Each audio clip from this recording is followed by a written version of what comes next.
right, UFO believers, listen up. You may well be vindicated. We are back with an out-of-this-world town square and a new book out later this week. Government officials, pilots, and scientists going on the record about their own close encounters.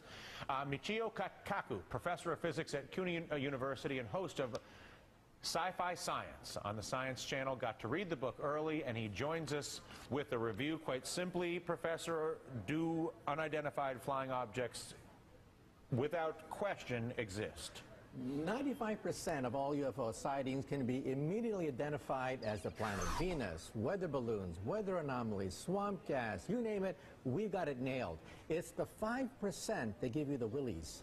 5% remain totally unexplained. And you're saying to 5% unexplained to the point where they are legitimately an unidentified flying object. And we're talking about generals. We're talking about Air Force pilots. We're talking about governors of states that claim that, hey, this is beyond our understanding of the laws of physics. Can I have an unidentified flying object that is not necessarily from some other place? It's possible, but we've looked at all the alternatives. These are multiple sightings by multiple modes. In other words, pilots, eyewitnesses, radar, visual sightings. These are very hard to dismiss, the handful of sightings. One over Alaska, another over Belgium, another over Iran. The handful of things that still cannot be explained defy known laws of physics. So then, by that definition, does this confirm the existence of life on other planets, in your opinion?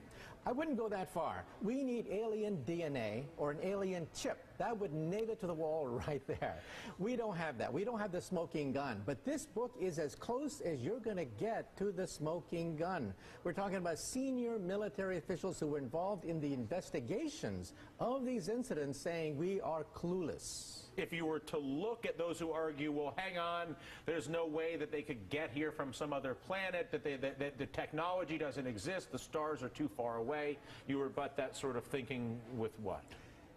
Those people assume that there may be 100 years ahead of us, in which case it's impossible for them to reach us. But if they're 1,000, 1,000,000 years ahead of us, then new laws of physics begin to open up. So we have to open our mind to the possibility that they're not just a super version of us, that they could be thousands, millions of years more advanced. Why would they not then pay us a visit in a way that is more recognizable? Go visit the White House, maybe stop out to Yellowstone. My point of view is if you're walking on a country road in St. Anthill, do you go down to the ants and say, I bring you trinkets, I bring you beads, I give you nuclear energy, or perhaps maybe you step on a few of them? If they're that advanced, maybe they simply are not that interested in us. All right. Listen, Professor, it is an absolute pleasure. If we have any strange sightings, at least now I know who to call.